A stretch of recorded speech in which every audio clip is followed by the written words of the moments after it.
ભારતના ગૃહમંત્રી અમિતભાઈ શાહ દ્વારા ડોક્ટર બાબા સાહેબ આંબેડકર પર કરવામાં આવેલ ટિપ્પણીના વિરોધમાં આજે કચ્છ જિલ્લા કોંગ્રેસ પાર્ટી દ્વારા અમિત શાહને વિરુદ્ધ સૂત્રોચ્ચાર કરવામાં આવ્યા હતા। ગત તારીખ 17ના સંસદ ભવનમાં અમિત શાહ દ્વારા ડોક્ટર બાબા સાહેબ આંબેડકરને લઈ એક નિવેદન પાઠવવામાં આવ્યું હતું, જેને લઈ સમગ્ર ભારતભરમાં આ મુદ્દો ચર્ચાનો વિષય બન્યો છે અને અનુસૂચિત જાતિ સમાજ દ્વારા અલગ અલગ સંગઠનો તેમજ રાજકીય પક્ષો આ મુદ્દાનો વિરોધ કરી રહ્યા છે। ત્યારે આજે કોંગ્રેસના આગેવાનોએ વિરોધ પ્રદર્શન કર્યું હતું। કચ્છ જિલ્લા કોંગ્રેસ પ્રમુખ યજુવેન્દ્રસિંહ જાડેજાએ જણાવ્યું હતું કે બંધારણના ઘડવૈયા અને ભારત રત્ન ડોક્ટર બાબા સાહેબ આંબેડકર માત્ર ભારતના જ નહીં પરંતુ વિશ્વ વિભૂતિ છે।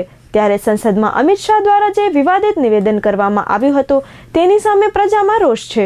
જે રીતે દેશના ગૃહમંત્રી અમિત શાહ દ્વારા ડૉક્ટર બાબા સાહેબ આંબેડકરનું ગૃહમાં જે રીતે અપમાનજનક રીતે જે વર્ણન કર્યું એ ખરેખર દુર્ભાગ્યપૂર્ણ છે।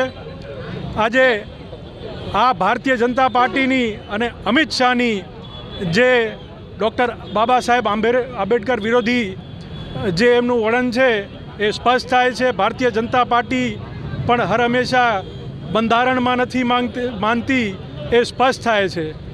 કોંગ્રેસ પક્ષ ક્યારે પણ આવું ડૉક્ટર બાબા સાહેબ આંબેડકરનું અપમાન નહીં સહન કરે। અમે આજે અહીંયા કને ભુજ ખાતે એક વિરોધ પ્રદર્શનનો કાર્યક્રમ કોંગ્રેસના બધા સાથીઓ દ્વારા કરવામાં આવ્યો છે। આવા ને આવા વિરોધ કચ્છના તમામ શહેરો, તાલુકાઓ અને ગામડાઓ સુધી જ્યાં સુધી ગૃહમંત્રી રાજીનામું નહીં આપે ત્યાં સુધી ઉગ્રપણે તમામ આ કચ્છના દરેક વિસ્તારોમાં અમે આ કાર્યક્રમ કરશું અને અમારી માંગ છે કે તાત્કાલિક ધોરણે ગૃહમંત્રીએ માફી માંગવી પડશે અને રાજીનામું આપે ત્યાં સુધી અમે આ વિરોધ કાર્યક્રમ ચાલુ રાખશું।